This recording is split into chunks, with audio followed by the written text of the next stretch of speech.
Pelagianism is the belief that original sin did not taint human nature and that mortal will is still capable of choosing good or evil without special divine aid. This theological theory is named after the British monk Pelagius, although he denied, at least at some point in his life, many of the doctrines associated with his name. Pelagius taught that the human will, as created with its abilities by God, was sufficient to live a sinless life. Although he believed that God's grace assisted every good work, Pelagianism has come to be identified with the view that human beings can earn salvation by their own efforts. History. Pelagius rejected the Augustinian concept of grace. According to his opponents, Pelagius taught that moral perfection was attainable in this life without the assistance of divine grace through human free will. Augustine contradicted this by saying that perfection was impossible without grace because we are born sinners with a sinful heart and will. The Pelagians charged Augustine with departing from the accepted teaching of the apostles and the Bible, demonstrating that the doctrine of original sin amounted to Manichaeism, which taught that the flesh was in itself sinful. This charge would have carried added weight since contemporaries knew that Augustine had himself been a Manichaean layman before converting to mainstream Christianity. Augustine also taught that a person's salvation comes solely through a free gift, the efficacious grace of God,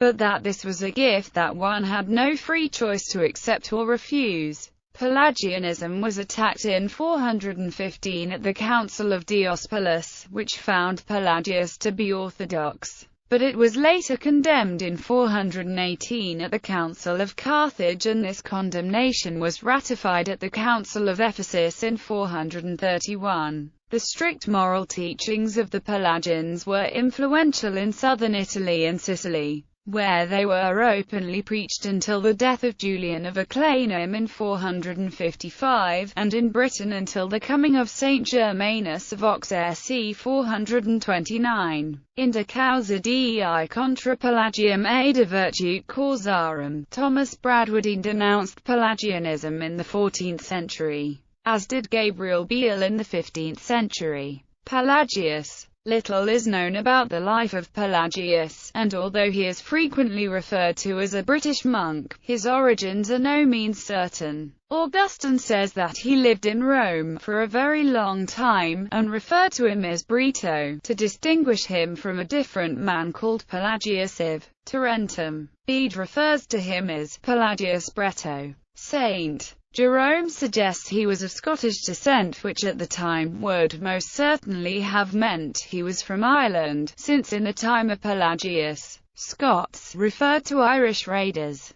Dal Riadar, the predecessor to modern Scotland founded by these raiders, was insignificant at the time, if indeed it existed at all, until the three sons of Fergus Mór Mac Icchar migrated there from Irish Dal Riadar in the 6th century. Other sources place his origins in Brittany. He was certainly well known in the Roman province, both for the harsh asceticism of his public life, as well as the power and persuasiveness of his speech. Until his more radical ideas saw daylight, even such pillars of the Church as Augustine referred to him as saintly beliefs. The teachings of Pelagius are generally associated with the rejection of original sin and the practice of infant baptism. Although the writings of Pelagius are no longer extant, the 8 canons of the Council of Carthage provided corrections to the perceived errors of the early Pelagians. These corrections include: death did not come to Adam from a physical necessity, but through sin. Newborn children must be baptized on account of original sin. Justifying grace not only avails for the forgiveness of past sins, but also gives assistance for the avoidance of future sins. The grace of Christ not only discloses the knowledge of God's commandments, but also imparts strength to will and execute them. Without God's grace it is not merely more difficult, but absolutely impossible to perform good works.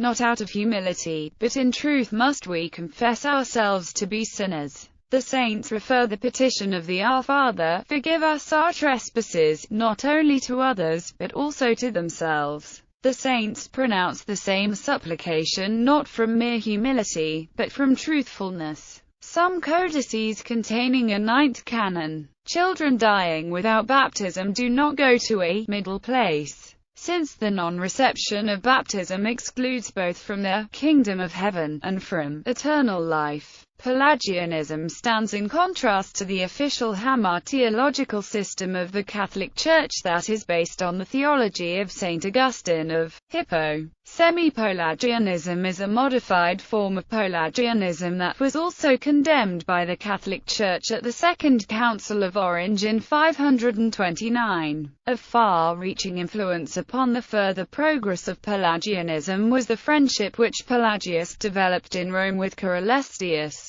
a lawyer of noble descent. In the capacity of a lay monk, Carolestius endeavored to convert the practical maxims learnt from Pelagius into theoretical principles, which he then propagated in Rome. The denial of the transmission of original sin seems to have been introduced into Pelagianism by Rufinus the Syrian, who influenced Pelagius' supporter Celestius. Pelagius' views were sometimes misrepresented by his followers and distorted by his opponents. Pelagianism has come to mean, unfairly to its founder, the view that human beings can earn salvation by their own efforts. Comparison of teaching. Pelagius's views on free will. Pelagius was disturbed by the immorality he encountered in Rome and saw Christians using human frailty as an excuse for their failure to live a Christian life. He taught that the human will, as created with its abilities by God, was sufficient to live a sinless life. Although he believed that God's grace assisted every good work, Pelagius did not believe that all humanity was guilty in Adam's sin, but said that Adam had condemned mankind through bad example. The value of Christ's redemption was, in his opinion, limited mainly to instruction and example. Pelagius wrote, "Whenever I have to speak on the subject of moral instruction and conducts of a holy life, it is my practice first to demonstrate the power and quality of human nature and to show what it is capable of achieving, and then to go on to encourage the mind of my listener to consider the idea of different kinds of virtues, in case it may be of little or no profit to him to be summoned to pursue ends which he has perhaps assumed hitherto to be beyond his reach, for we can never end upon the path of virtue unless we have hope as our guide and compassion. It was because God wished to bestow on the rational creature the gift of doing good of his own free will and the capacity to exercise free choice, by implanting in man the possibility of choosing either alternative. He could not claim to possess the good of his own volition, unless he was the kind of creature that could also have possessed evil. Our most excellent Creator wished us to be able to do either, but actually to do only one, that is, good, which he also commanded,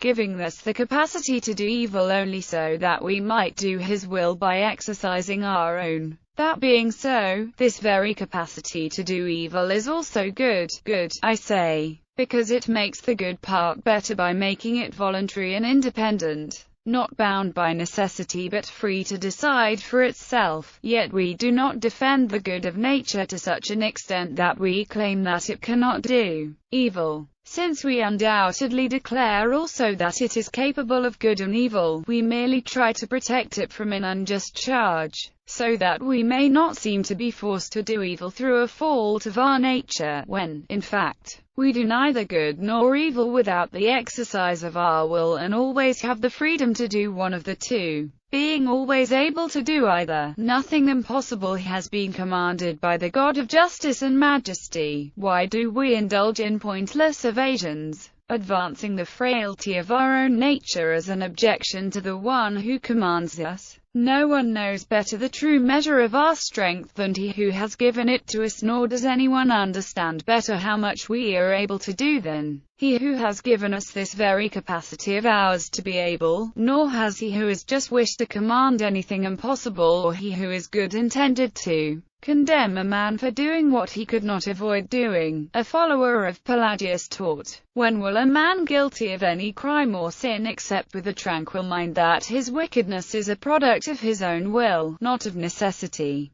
and allow what he now strives to attribute to nature to be ascribed to his own free choice. It affords endless comfort to transgressors of the divine law if they are able to believe that their failure to do something is due to inability, rather than disinclination, since they understand from their natural wisdom that no one can be judged for failing to do the impossible, and that what is justifiable on grounds of impossibility is either a small sin or none at all. Under the plea that it is impossible not to sin, they are given the false sense of security in sinning. Anyone who hears that it is not possible for him to be without sin will not even try to be what he judges to be impossible, and the man who does not try to be without sin must perforce sin all the time, and all the more boldly because he enjoys the false security of believing that it is impossible for him not to sin. But if he were to hear that he is able not to sin, then he would have exerted himself to fulfill what he now knows to be possible when he is striving to fulfill it,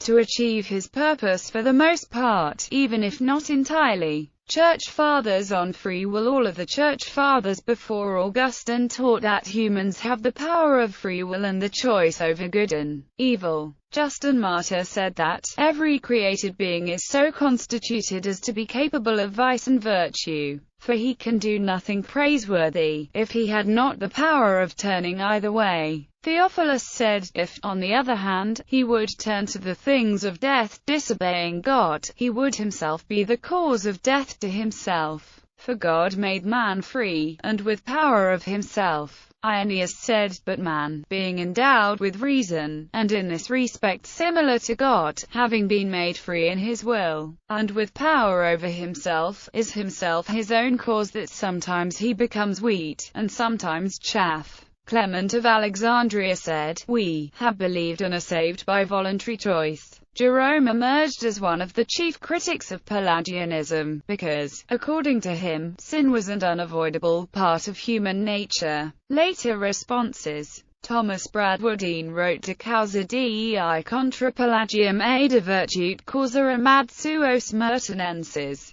Johann Papa, also known as Johannes von Gogh, an Augustinian, recommended a return to the text of the Bible as a remedy for Pelagianism. Later writers, such as Martin Luther, John Calvin, and Cornelius Jansen, reacted in different ways against Pelagianism, and evaluations of Lutheran, Reformed, and Jansenist theologies have often turned on the question of what is or is not Pelagian. In the book Gauder Christo, Esempio Fide, Speranza e Carita, Pope Benedict XVI wrote, the other face of the same vice is the Pelagianism of the pious. They do not want forgiveness, and in general they do not want any real gift from God either. They just want to be in order. They don't want hope, they just want security. Their aim is to gain the right to salvation through a strict practice of religious exercises, through prayers and action. What they lack is humility, which is essential in order to love, the humility to receive gifts not just because we deserve it or because of how we act. In a June 2013 talk with the leadership of the Religious Confederation of Latin America and the Caribbean, Pope Francis alluded to Pelagian tendencies when he referred to restorationists, one group of whom sent him after his election 3,525 rosaries.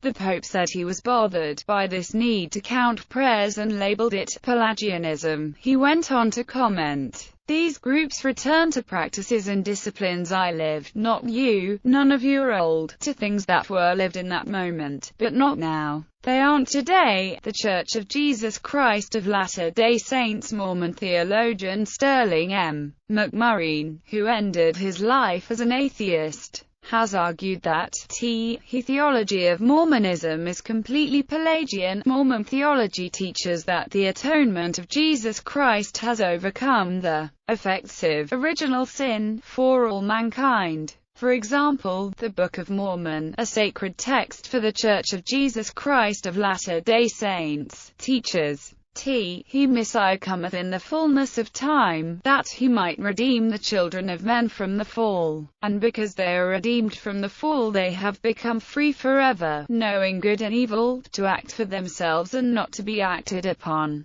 save it be by the punishment of the law at that great and last day, according to the commandments which God has given. It also teaches, there is no flesh that can dwell in the presence of God, save it be through the merits, and mercy, and grace of the Holy Messiah. Pelagianism is not the official stance of the Church of Jesus Christ of Latter-day Saints.